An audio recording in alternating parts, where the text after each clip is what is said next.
आम समस्त ब्लॉक ठारे गोटे गोटे कर्मशाला आयोजन करिछु।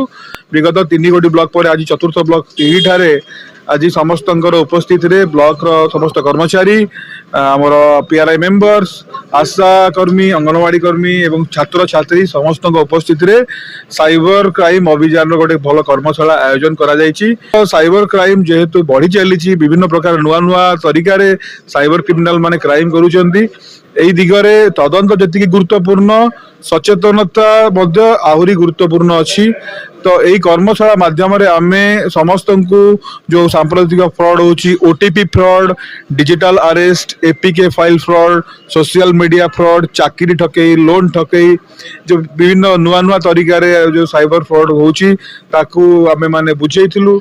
लोक मान को प्रैक्टिकल सेशन मध्य दिया जाइथिला किपरि भावे से माने मोबाइल रो सेटिंग को केमती कंट्रोल कले अननोन कॉल्स आसीबनी अननोन लिंक्स मध्य आसीबनी लोक मान को सचेतन मध्य करिथिलु लिफलेट मध्य बांटिथिलु।